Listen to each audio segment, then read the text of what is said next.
কিন্তু শীতেতে গরমে এলে বেশি ভালো লাগে, কিন্তু হিলি শুধু গঠনগত দিক থেকে সুন্দর না, এখানকার যে ছেলে মেয়ে প্রত্যেকটা ভীষণ সুন্দর এবং প্রথমজন হিলি, আমি যখন first Hili, I love you Hili, হিলিকে আমি খুব ভালোবাসি, আমার খুব পছন্দের জায়গা একটা হিলি, আর সেই জন্য আমি হিলিতে বিয়ে করে নিয়ে এসেছি আমার শ্বশুরবাড়ি। অনেক দিন পর এরকম আমি সাজগুজু করতে পারলাম, সেজন্য আরও বেশি ভালো লাগছে। যদিও এটার গেট রেডি আমি তোমাদের সাথে শেয়ার করতে পারিনি, কারণ আমি এটাই ছাড়বো, আমার কিছু করার নাই, কারণ আমি তোমাকে নেইনি, তুমি তাও আমার সামনে চলে আসলে। তো যাই হোক, যেটা বলছিলাম, এটা হচ্ছে hello guys, welcome my YouTube channel.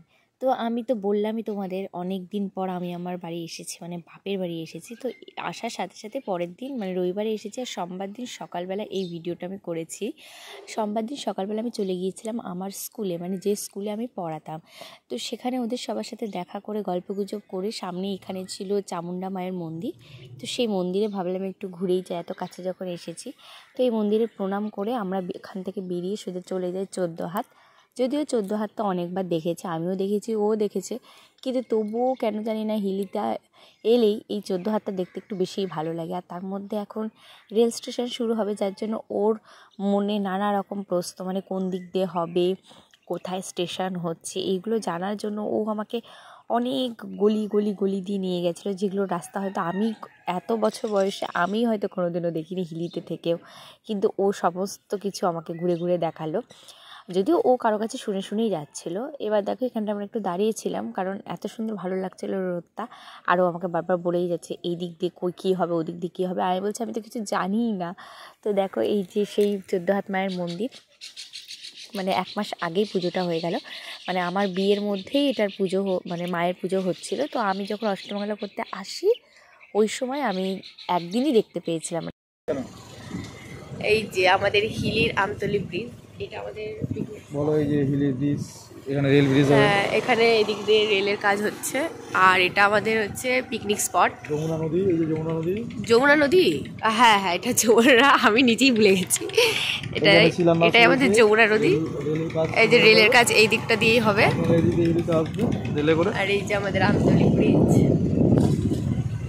Border bridge, হ্যাঁ একদম বর্ডার, ওই সাইডটা ভেতরে যত যাবো তত আমরা এখন যাব হিলি কলেজ। হ্যাঁ আমরা যাবো হিলি কলেজ। আর এই যে ব্রিজের কাজ হচ্ছে, কাজ হয়ে গিয়েছে, এখন শুধু আরেকটু বাকি রয়েছে। এই যে এখানে চারিদিকে বিএসএফ বসে থাকে, বেশি দূরে যেতে দেবে না, যেহেতু বর্ডার ওইদিকে। তাও দিনে এসেছি জন্য একটু ঘুরতে পাচ্ছি, বিকেলের পর এলে একদমই যেতে দিবে না ওদিকে। আপনার প্রত্যেকে আসুন, কিন্তু দারুণ মনোরম জায়গা, খুব সুন্দর দৃশ্য, প্রাকৃতিক দৃশ্য। আমি কিন্তু এটাই কি দিয়ে দিব, তুমি এত সুন্দর করে বলছো যখন।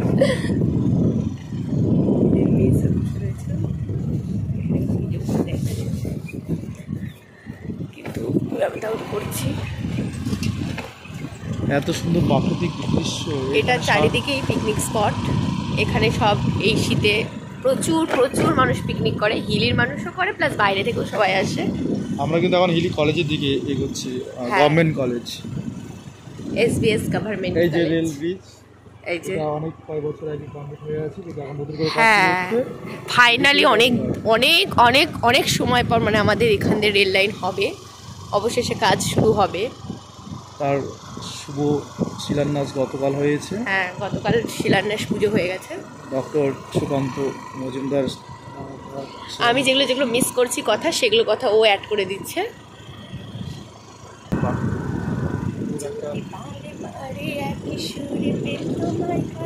কিন্তু শীতেতে গরমে এলে বেশি ভালো লাগে জায়গাটা বেশ। হ্যাঁ কিন্তু গরমকালে যেমন রোদ্রে এরকম করে ঘুরতে বেরোনো যায় না। না, শীতকালটা বেশি শীতকালে এরকম রোদ আরামদায়ক, গরমকালটা খুব আরামদায়ক। শীতকালে একটা এরকম রোদ উঠলে কিন্তু ঘুরতে বেশ মজাই লাগে। চারিদিকে পিকনিক স্পট, চারিদিকেই পিকনিক স্পট। এই কলেজের স্টুডেন্টরা যাচ্ছে, এই যে আমাদের SBS গভর্নমেন্ট কলেজ। যদিও এটা প্রথম প্রথম অবস্থায় আমাদের মনে হতো কোনো বন জঙ্গলের ভেতরে একটা কলেজ করে রেখে দিয়েছে, কেউ এখানে আদৌ পড়াশোনা করবে কি করবে না, কিন্তু না, পড়াশোনার দিক দিয়ে সত্যি কলেজটা বেশ ভালো। আর এখন তো সেটা আরও বেশি পপুলার হয়ে যাচ্ছে, কারণ রেল স্টেশন হচ্ছে আর প্রচুর ছেলেমেয়েরাও এখানে পড়াশোনা করে। এই যে পুরো কলেজটা, পুরো কলেজের নাম SBS government college Hili. SBS মানে সুবল চন্দ্র বিমলা সুন্দরী, যিনি আর কি এই জমিটা দান করেছেন, তার নামে এই কলেজটা তৈরি হয়েছে। এই দেখুন কলেজের স্টুডেন্টরা আসছে। এই যে কলেজের স্টুডেন্টরা আসছে। না আজকে তো কলেজ বন্ধ নাকি?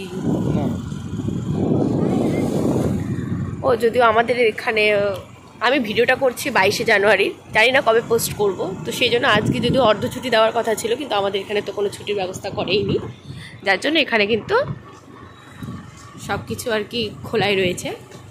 আমি আমার স্কুলে গিয়েছিলাম, সেটার ভিডিও করতে একদমই ভুলে গেছিলাম, কারণ সবার সাথে এতটাই আনন্দ মজা করতে ব্যস্ত ছিলাম। এটা আমাদের হিলি হসপিটাল, গ্রামীণ হসপিটাল, প্রাথমিক চিকিৎসা এখানেই হয়েছে। তারপরে এমার্জেন্সি হলে বালুরঘাট। এই রাস্তা চলে গেছে একদম চেকপোস্ট বর্ডার। এখন যদিও লরিগুলো বন্ধ রেখেছে প্রশাসন, আগে সবসময় এখানে জাম হয়ে থাকতো। আর দুর্গাপুজো তো দেখার মতো। তোমার ভয়েসটা শুনতে ভালো লাগছে, আমার তো ভীষণ ভালো লাগছে। তোমাদের কেমন লাগছে সেটা তোমরা আমরা প্রত্যেকে আসবেন। হিলির দুর্গাপুজো ভীষণ বিখ্যাত, কিন্তু আমি একবার এসে দেখেছি 4 ঘন্টা জাম ছিল। হিলির দুর্গাপুজো সত্যিই বিখ্যাত, মানে এত লোক দূর দূরান্ত থেকে আসে, মালদা রায়গঞ্জ থেকে চলে আসে ডালখোলা। একদম একদম। এই যে হিলি পোস্ট হিলির অফিস, বিখ্যাত পুজো হচ্ছে বিপ্লবী আর হচ্ছে সীমান্ত শিখর। সত্যি আমার থেকে কিন্তু ভয়েসটাও বেশি সুন্দর লাগছে। এবার থেকে ভাবছি আমি ভিডিও করবো আর ভয়েস ওভার করাবো ওকে দিয়ে। এই যে আমাদের হিলি থানা, আমার ভীষণ যদিও এখন হিলিতে কিন্তু আগের মতো ওপেন বিজনেসটা নেই, যখন ছিল তখন বেশ জমজমাট ছিল, এখনও দারুণ জমজমাট। মানে এখন হিলি আরও সুন্দর হয়েছে। আর একটা কথা বলছি, কিন্তু হিলি শুধু গঠনগত দিক থেকে সুন্দর না, এখানকার যে ছেলে মেয়ে প্রত্যেকটা ভীষণ সুন্দর এবং ইউনিক। Thank you. যদিও প্রথম যখন আমি যখন ফার্স্ট হিলিতে এসেছিলাম, আমি দেখি সত্যি একটু অবাক হয়েছিলাম যে আমাদের দক্ষিণ দিনাজপুরের মধ্যে হিলি প্রান্তিক এরিয়া হলেও, বর্ডার এরিয়া হলেও, এখানকার কিন্তু যে ছেলে মেয়েগুলো তাদের মধ্যে একটু আধুনিকতা ছোঁয়া অনেক আগে। I love you Hili. হিলিকে আমি খুব ভালোবাসি, আমার খুব পছন্দের জায়গা একটা হিলি, আর সেই জন্য আমি হিলিতে বিয়ে করে নিয়েছি আমার শ্বশুরবাড়ি। সকলকে আমন্ত্রণ জানাচ্ছি, বিশেষ করে দুর্গাপুজো তো অবশ্যই একবার হলে আসুন হিলিতে। মানে আসেনি, আমার মনে হয় হিলির দুর্গাপুজোতে এলে প্রেমে পড়ে যাবে। হ্যাঁ, আমার মনে হয় এমন কেউ আছে কি যারা হিলিতে আসেনি। আসতে হতেও পারে, আমি জানি না আমার এই ভিডিওটা কতদূর পর্যন্ত যাবে, তবে যতদূর পর্যন্তই যাক, হিলিতে যারা আসেনি তারা অবশ্যই হিলি ঘুরতে আসতে পারো। আর কিছু দেখা না থাক, অনেক কিছুই তার মধ্যেও আছে। এখনো হিলি যদিও পৌরসভা হয়নি, কিন্তু পৌরসভাতে কোনো দিক থেকে কম না, কিন্তু ভীষণ একটা দারুণ জায়গা। মোটামুটি পৌরসভার যে সুযোগ সুবিধাগুলো সেগুলো হয়তো কিছুটা পাওয়া যায় না, কিন্তু পৌরসভাতে যা যা দরকার সব প্রয়োজনীয় জিনিস আছে। হাই স্কুল কলেজ থেকে শুরু করে থানা থেকে শুরু করে ব্যাংক সব কিছু এখানে পাওয়া যায় হাতের কাছে। আমরা রাস্তা দেখাতে দেখাতেই এতগুলো কথা শেয়ার এই যে যমুনা নদী আর শ্মশান, এই ব্রিজ। ঠিক আছে, বাকি কথা পরে হচ্ছে আবার। এখন বাজে সন্ধে 7:30, মানে 7:30 না, 8:30 বাজতে চললো। আর আমি রেডি হয়ে গেছি, কারণ এখন যাব বিয়ে বাড়ি। আর আমার বিয়ের পরে এটা আমার ফার্স্ট বিয়ে বাড়ি, তো সেজন্য খুব ভালো লাগছে।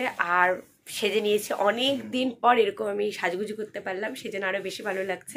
যদিও এটার গেট রেডি আমি তোমাদের সাথে শেয়ার করতে পারিনি, কারণ আমি এটাই ছাড়বো, আমার কিছু করার নাই, কারণ আমি তোমাকে নেইনি, তুমি তাও আমার সামনে চলে আসলে। তো যাই হোক, যেটা বলছিলাম, এটা তো আমি যেটা বলছিলাম, ভীষণ আনন্দ হচ্ছে বিয়েবাড়িতে যাব। তো আর বিয়েবাড়ি যাওয়ার থেকেও বড় কথা যে আমি অষ্টমঙ্গলা করে গেছি, ঠিক তার 1 মাস পর আমি আমার এই বাড়িতে আসলাম, সেজন্য আরও বেশি আনন্দ হচ্ছে। তো চলো আমরা বিয়ে বাড়িতে যাই, আর তারপরে ফিরে এসে বাকি কথা তোমাদের সাথে হচ্ছে। আর হ্যাঁ, আমি তোমাদের সাথে গেট রেডিটা শেয়ার করতে পারিনি, কারণ অনেক তাড়াহুড়ো করে রেডি হতে হয়েছে, সেই জন্য। আর ক্যামেরা অন করে ক্যামেরার সামনে দাঁড়িয়ে ওই সাজুগুজু করতে গেলে একটু সময়ের ব্যাপার থাকে, তো সেই জন্য আমি এটা শেয়ার করতে পারিনি। আবার অন্য কোনো যখন সাজুগুজু করব তখন আমি তোমাদের সাথে অবশ্যই শেয়ার করব। তো চলো এখন বিয়ে বাড়ি যাওয়া যাক। আর এই যে ওই এদিকে রেডি হচ্ছে, আমি মাঝখানে কেটে দিয়েছিলাম কারণ ওই আমাকে ডিস্টার্ব করছিল, সেই জন্য। তো চলো বিয়ে বাড়ি যাওয়া যাক। তো আমরা বেরিয়ে গেছি রাস্তায়, এখন যাব। ও স্কুটিটা বের করছে, এই যে ভাই এখানে বসে মোমবাতিতে আগুন পোহাচ্ছে, কি অবস্থা। তো চলো বিয়ে বাড়ি যাওয়া যাক। তো আমরা চলে এসেছি বিয়েবাড়ি, আর বিয়েবাড়িতে এসে আমরা তাড়াতাড়ি করে কনের সাথে দেখা করে নেব, মানে বান্ধবীর সাথে দেখা করে নেব। আর এখানে দেখতেই পাচ্ছ বান্ধবী ভীষণ পরিমাণে বিজি, মানে আজকের দিনটা সত্যি নিজেকে বেশ সেলিব্রিটি বলে মনে হয়, কারণ সবাই এসে ছবি তুলে ভিডিও করে, সেই ব্যাপার লাগে কিন্তু।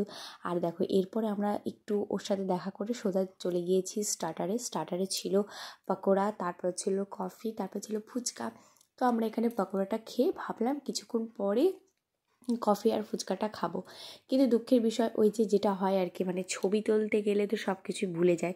তো আমরা একে একে এখানে ছবি তুলতে গিয়ে মানে কফি আর ফুচকা খাওয়ার কথাটা ভুলে গেছি বলতে আমাদের সময়ই চলে গেছে, মানে তখন আমাদের রাতটা অনেকটাই হয়ে গেছিলো। এবার আমাদেরকে মেন কোর্সে যেতে হবে, মেন খাওয়া দাওয়ার দিকে যেতে হবে, তাই আর আমাদের কফি আর ফুচকা খাওয়া হলো না।